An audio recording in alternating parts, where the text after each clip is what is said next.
Assalamualaikum warahmatullahi wabarakatuh. Perkenalkan, nama saya Halimah Meganiza dengan NIM 22411401102, siswa semester 3 Prodi MPI C di UIN Seizu Purwokerto. Di sini saya akan menjawab beberapa pertanyaan khas pengembangan kurikulum dari Bapak Nur Halim. Yang pertama, jelaskan perbedaan teori kurikulum yang mendasari KTSP, K13, dan kurikulum merdeka.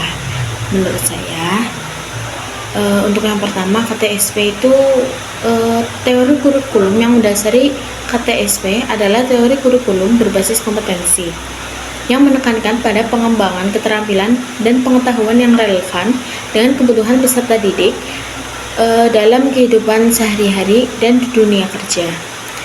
KTSP juga menekankan pada pengembangan karakter, sikap, dan nilai-nilai moral peserta didik. Sementara itu, untuk kurikulum 13 mengadaptasi teori konstruktivisme yang menekankan pada pembelajaran yang berpusat pada peserta didik, di mana peserta didik diharapkan aktif dalam proses pembelajaran dan mengonstruksi pengetahuan sendiri melalui pengalaman langsung. Sedangkan kurikulum merdeka bertujuan untuk memberikan kebebasan lebih besar kepada sekolah dan guru dalam merancang kurikulum sesuai dengan konteks dan kebutuhan lokal mereka. Kurikulum merdeka juga lebih mendorong pada pengembangan kreativitas dan inovasi pendidikan di tingkat sekolah. Jadi, perbedaan utama antara ketiga teori kurikulum tersebut, yaitu KTSP, K13, dan kurikulum merdeka, itu terletak pada pendekatan pembelajaran, pengembangan kompetensi, dan kebebasan dalam merancang kurikulum. Baik, saya akan menjawab pertanyaan selanjutnya. Jelaskan apa yang dimaksud dengan RPP dan modul ajar, dan sebutkan urgensinya dalam pembelajaran dan apa yang membedakan di antara keduanya. Baik, menurut saya RPP adalah dokumen perencanaan yang disusun oleh guru untuk mengatur kegiatan pembelajaran di kelas. RPP berisi tujuan pembelajaran, materi pembelajaran, metode atau strategi pembelajaran, dan evaluasi pembelajaran. RPP menjadi pedoman bagi guru dalam mengorganisir dan melaksanakan kegiatan pembelajaran. Sedangkan modul ajar sendiri adalah materi pembelajaran dalam bentuk modul ajar atau bahan ajar yang disusun untuk memudahkan siswa dalam mempelajari suatu materi. Modul ajar biasanya itu terdiri dari rangkuman materi, contoh-contoh soal, latihan-latihan soal, dan atau pembahasan soal. Modul ajar dapat digunakan sebagai referensi yang memudahkan siswa dalam memahami materi pembelajaran. Untuk urgensi RPP dan modul ajar sendiri dalam pembelajaran adalah untuk memberikan arah dan struktur yang jelas dalam kegiatan pembelajaran. RPP membantu guru dalam merencanakan kegiatan pembelajaran sehingga tujuan pembelajaran dapat tercapai. Sedangkan modul ajar sendiri itu untuk membantu siswa dalam memahami dan mempelajari materi pembelajaran secara mandiri. Untuk perbedaan dari keduanya, RPP dan modul ajar itu terletak pada fokusnya, yaitu RPP lebih berfokus pada perencanaan dan pelaksanaan pembelajaran oleh guru, sedangkan modul ajar sendiri itu lebih berfokus pada materi pembelajaran yang disusun untuk memudahkan siswa dalam mempelajari suatu materi. Dengan demikian, keduanya itu memiliki peran yang penting dalam proses pembelajaran. Baik, di sini saya akan melanjutkan pertanyaan yang terakhir, yaitu buatlah uraian. Untuk yang pertama, apa yang dimaksud profil pelajar Pancasila dan jelaskan elemen yang ada dalam profil tersebut.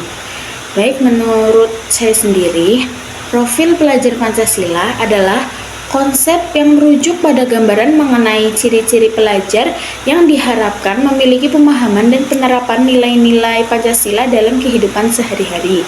Elemen-elemen yang terdapat dalam profil pelajar Pancasila antara lain kepribadian, kecerdasan, keterampilan, sikap, perilaku, serta pengetahuan.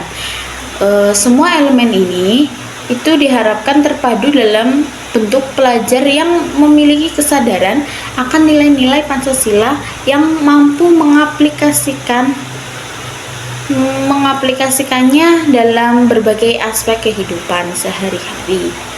Begitu untuk yang pertanyaan selanjutnya 3B, sebutkan perbedaan mendasar antara P5 dan P5 PPRA. Jadi menurut saya perbedaan yang mendasar antara P5 dan P5 PPRA itu untuk P5 sendiri itu kan pendidikan Pancasila dan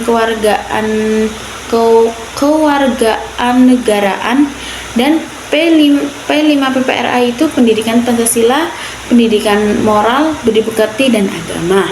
Terletak pada komponen pendidikan agama dan budi pekerti yang ada dalam P5 PPRA.